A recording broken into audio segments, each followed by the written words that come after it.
സമ്മർദ്ദത്തിൽ രാഷ്ട്രീയമുണ്ട്, ഒരു ഭീഷണിയുടെ സ്വഭാവമുണ്ട്. ഞാൻ വിശ്വസിക്കുന്ന രൂപത്തിൽ എന്താ പറയുക, ദേശഭക്തി കാണിച്ചില്ലെങ്കിൽ നിങ്ങൾക്കിവിടെ തുടരാനാവില്ല, നിങ്ങൾക്ക് പോകാം എന്നുള്ള സന്ദേശമാണ് നൽകുന്നത്. ഈ പരിപാടിയുടെ സ്വഭാവം നോക്കണം. National youth day celebration committee അത് RSS നടപ്പാക്കുന്ന ഒരു പരിപാടിയാണ്. അത് പിന്നണിയിലാണ്, മുന്നിലേക്കല്ല. അപ്പോൾ നെഹ്റു യുവകേന്ദ്രവുമായി സഹകരിച്ചിട്ടുള്ള പരിപാടി സംഘടിപ്പിക്കുന്നു. ഇപ്പോൾ കുറച്ച് ദിവസങ്ങളായി നടക്കുന്ന വിവേകാനന്ദ ജയന്തിയുമായി ബന്ധപ്പെട്ട് നടക്കുന്ന പരിപാടികളാണ്. മാരത്തോണൊക്കെ സംഘടിപ്പിച്ചു, പല ക്യാമ്പസുകളിൽ പോയി പരിപാടികൾ സംഘടിപ്പിച്ചു. അപ്പോൾ അതിലൊക്കെ സമ്മാനം നേടിയവരടക്കം ഈ പരിപാടിയിൽ വന്നിട്ടുണ്ട്. ഞാൻ പറയുന്നത് ഈ RSSുമായി ബന്ധപ്പെട്ടവർ മാത്രമല്ല ഈ പരിപാടിയിൽ ഉണ്ടായിരുന്നതിനടുത്താണ്. അവർ വിശ്വസിക്കുന്ന രാഷ്ട്രീയം വിശ്വസിക്കുന്നവർ മാത്രമല്ല അവിടെ ഉണ്ടായിരുന്നത്. 4 SFI കുട്ടികൾ ഇവരുടെ ഈ ആഹ്വാനത്തിൻ്റെ സമയത്ത് തന്നെ അവിടെ നിന്ന് ഇറങ്ങിപ്പോയി. അവിടെ നമ്മുടെ റിപ്പോർട്ടർ നൽകിയ വിവരങ്ങളാണ്. അപ്പോൾ ഇവിടെ അവരുടെ അധ്യാപികയാണ് അപ്പുറത്ത് കൈകെട്ടി നിന്നിരുന്നത്. ആ അധ്യാപികയോടാണ് ഇവർ പറയുന്നത്, നിങ്ങളെന്താണ് പറയാത്തത്, നിങ്ങൾക്ക് ടീച്ചറാണ്. അപ്പോൾ ഭാരതാംബയെ വിശ്വസിക്കാത്തവർ അല്ലെങ്കിൽ അഭിമാനം കൊള്ളുന്നില്ലെങ്കിൽ നിങ്ങളിവിടെ തുടരേണ്ട, നിങ്ങൾക്ക് ഇവിടെ നിന്ന് ഇറങ്ങാമെന്ന് പറയുന്നത്. ആ രൂപത്തിൽ അതൊരു ഭീഷണിയുടെ സ്വഭാവത്തിലുള്ളതാണ്. ഇതിപ്പോൾ നമ്മൾ കുറേ ആയിട്ട് കാണുന്നുണ്ടല്ലോ. കോഴിക്കോട് നടന്ന 2 സംഭവങ്ങൾ അത് തുടർച്ചയാവുന്നു എന്നുള്ളിടത്താണ് നമ്മുടെ ഒരു അത്ഭുതം ഉണ്ടാകുന്നത്. ഈ NITയിൽ കുറച്ച് കാലമായി ഈ രൂപത്തിൽ അവിടെ പ്രവർത്തനങ്ങൾ നടക്കുന്നത് നമ്മൾ പിന്നീടാണ്, ഈ സംഘർഷം ഉണ്ടായപ്പോഴാണ് ഈ വിവരങ്ങളൊക്കെ പുറത്തു വരുന്നത്, അല്ലേ? അപ്പോൾ ഈ സംഘർഷം എങ്ങനെയാണ് ഉണ്ടായത്? കാവി അടിച്ചുകൊണ്ട് ഇന്ത്യയുടെ ഭൂപടം, അത് എന്നാണ് ആ പ്രാണപ്രതിഷ്ഠാ ദിനത്തിൽ. അപ്പോൾ അപ്പുറത്ത് അതിനെ പ്രതിരോധിച്ചുകൊണ്ട് നിങ്ങളുടെ രാമരാജ്യമല്ല എൻ്റെ ഇന്ത്യ എന്ന് പറഞ്ഞുകൊണ്ടുള്ള ബാനർ ഉയർത്തുകയാണ്. അതിലൊരു വിദ്യാർത്ഥിയെ മാത്രം സസ്പെൻഡ് ചെയ്തുകൊണ്ടുള്ള നടപടിയാണ് ഉണ്ടായിട്ടുള്ളത്. അതിനുശേഷമാണല്ലോ അവിടുത്തെ അധ്യാപികയുടെ പ്രതികരണം വരുന്നത്. ആ അധ്യാപിക എന്താണ് പറഞ്ഞിരിക്കുന്നത്? ഗോഡ്സെയുടെ ചിത്രം പങ്കുവെച്ച് അഡ്വക്കേറ്റ് കൃഷ്ണരാജിന്റെ പോസ്റ്റ്. അഡ്വക്കേറ്റ് കൃഷ്ണരാജ് എങ്ങനെയൊക്കെ വർഗീയമായ പ്രതികരണങ്ങൾ നടത്താറുള്ളത് നമുക്ക് അറിയുന്നതാണ്. അപ്പോൾ ആരുടെ അഡ്വക്കേറ്റ് ആണ് എന്നുള്ളത് നമുക്കറിയാം. അതെ.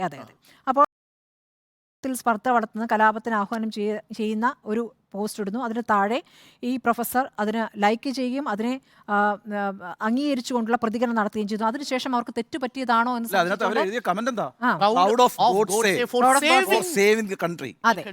അതിനുശേഷം അവർക്ക് തെറ്റുപറ്റിയതാണോ എന്ന സംശയത്തിൽ അവരോട് വീണ്ടും ചില മാധ്യമപ്രവർത്തകർ ചോദിക്കുന്നുണ്ട്. അപ്പോൾ അവർ പറഞ്ഞു ഉറച്ചു നിൽക്കുന്നു എന്ന് തന്നെയാണ്. പിന്നീട് വിവാദമായപ്പോഴാണ് ആ പോസ്റ്റ് ഡിലീറ്റ് ചെയ്തത്. അവരത് പോസ്റ്റ് ഡിലീറ്റ് ചെയ്തു എന്നതിനപ്പുറം ഇപ്പോൾ പരാതി പോയിരിക്കുന്നത് KSU MSF വിദ്യാർത്ഥി സംഘടനകളാണ് പരാതി നൽകുക. അപ്പോൾ അതിൻ്റെ പേരിൽ കേസ് എടുത്തിട്ടുണ്ട്. അതിലപ്പുറം ഒന്നും ഉണ്ടായിട്ടില്ല. അപ്പോൾ ഈ NIT പോലുള്ളൊരു സംവിധാനം എങ്ങനെ പ്രവർത്തിക്കുന്നു? ഇപ്പോൾ നമുക്കറിയാലോ കാവ്യവൽക്കരണം ഏതൊക്കെ ഘട്ടത്തിലേക്ക് കടന്നിരിക്കുന്നു എന്ന്. അപ്പോൾ കേരളം പോലുള്ള സ്ഥലത്ത് ഇതൊന്നും നടക്കില്ല എന്ന് നമ്മൾ പറയുന്നത് വെറുതെയാണ്. കേരളം പോലുള്ള സ്ഥലത്ത് നടക്കുന്നുണ്ട്, കാലങ്ങളായി നടക്കുന്നുണ്ട്. ഇവിടെ SFI DYFI പോലുള്ള സംഘടനകൾ അവിടെ എവിടെയായിരുന്നു എന്നുള്ള ചോദ്യം നിൽക്കുന്നുണ്ട്. ഇപ്പോൾ ഈ വൈശാഖ് എന്ന വിദ്യാർത്ഥി ദളിത് വിദ്യാർത്ഥിയാണ്. വിദ്യാർത്ഥിക്ക് എന്താണ് സംഭവിച്ചതെന്ന് പരിശോധിക്കുമെന്നാണ് ഇപ്പോൾ നമ്മുടെ ചർച്ചയിൽ പങ്കെടുത്ത വസീഫ് പറയുന്നത്. ഇപ്പോൾ ഈ അധ്യാപികയുടെ ഈ വർഗീയ പ്രതികരണത്തിൽ പോലും പരാതി നൽകിയത് KSU MSF ആണ്. അപ്പോൾ അതിനു മുന്നേ പ്രതികരിക്കുമായിരുന്നു എന്ന് പ്രതീക്ഷിച്ചെടുത്താണ് ആ പ്രതികരണം ഇല്ലാതിരുന്നത്. അപ്പോൾ ആ രൂപത്തിൽ കാര്യങ്ങൾ മാറിയിരിക്കുന്നു എന്നുള്ള നമ്മുടെ ഇപ്പോഴത്തെ രാജ്യം, ഇപ്പോഴത്തെ ഇന്ത്യ എന്നുള്ളിടത്ത് എങ്ങനെയൊക്കെ പ്രതികരിക്കണം എന്ന് അവർ തീരുമാനിക്കും, അവർ നിശ്ചയിക്കുന്ന രൂപത്തിലാകും. നമുക്കിപ്പോൾ ദേശഭക്തിയുമായി ബന്ധപ്പെട്ടപ്പോൾ സുപ്രീം കോടതി വിധി വരെയുണ്ടല്ലോ. ഈ ദേശീയഗാനം ആലപിക്കുന്നതിൽ പോലും ദേശീയഗാനം ആലപിക്കുമ്പോൾ എഴുന്നേറ്റ് നിൽക്കണം എന്നുള്ള ഒരു വ്യവസ്ഥയൊക്കെ കൊണ്ടുവന്നിരുന്നല്ലോ. അപ്പോൾ നമുക്കറിയാം, ഒരു 3 വിദ്യാർത്ഥികൾ സ്കൂളിൽ നിന്ന് പുറത്താക്കപ്പെട്ടു. അവർ ഈ യഹോവ വിശ്വാസികളായിരുന്നു. ആ വിദ്യാർത്ഥികൾ പുറത്തായപ്പോൾ അവർ കോടതിയിൽ പോയി. അത് ആ കേസ് ഏതായിരുന്നു? Bijoy Emmanuel versus state of Kerala. ആ കേസിൽ അപ്പോൾ കോടതി പറഞ്ഞിരിക്കുന്നത് ഈ വിദ്യാർത്ഥികൾക്ക് വേണമെങ്കിൽ ആ ദേശീയഗാനം ആലപിക്കാതിരിക്കാനുള്ള അവകാശമുണ്ട്. ഫണ്ടമെന്റൽ റൈറ്റിൽ പെടുന്നതാണ്.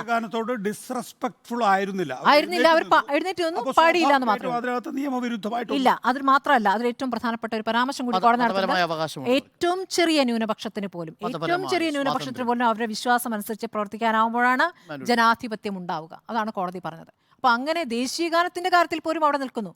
ഭാരത് മാതാ കി ജയ് എന്ന മുദ്രാവാക്യം അങ്ങനെ ഒരു മുദ്രാവാക്യമില്ല. അത് സ്വാതന്ത്ര്യ സമരകാലത്തുണ്ടായിരുന്ന മുദ്രാവാക്യമാണ്. അവിടെ പോലും ഇല്ലത്. ആ മുദ്രാവാക്യം ജയ് ഹിന്ദ് ആയിരുന്നു ഏറ്റവും കൂടുതൽ സ്വാതന്ത്ര്യ സമര സേനാനികൾ വിളിച്ചു. അങ്ങനെ ചിലരെങ്കിലും വിളിച്ചിട്ടുണ്ടാകാം, ശരി തന്നെ. ഞാൻ പറയുന്നത് ഭാരതത്തെ മാതാവായി ഞാൻ കാണുന്നില്ല. ഇന്ത്യ എൻ്റെ രാജ്യമാണെന്നതിൽ ഞാൻ പ്രൗഡാണ്. എനിക്കത് അമ്മയായിട്ട് തോന്നണമെന്നില്ല. അതെൻ്റെ വിശ്വാസമാണ്. അതെനിക്ക് വിശ്വസിക്കാം ഏത് രൂപത്തിൽ എന്നുള്ളത്. എൻ്റെ വിശ്വാസം എനിക്ക് നിങ്ങളോട് പ്രൂവ് ചെയ്യേണ്ട. നിങ്ങൾ എൻ്റെ അധികാരികൾ, നിങ്ങളാരാണ് അത് ചോദ്യം ചെയ്യാൻ? അങ്ങനെയാണ് നമ്മുടെ ജനാധിപത്യം നിൽക്കുന്നത്. ആ ചോദ്യം ചെയ്യുന്നിടത്താണ് ഇനിയുള്ള രാജ്യം അങ്ങനെയാണ് എന്നതിൻ്റെ സൂചനകൾ ലഭിക്കുന്നത്.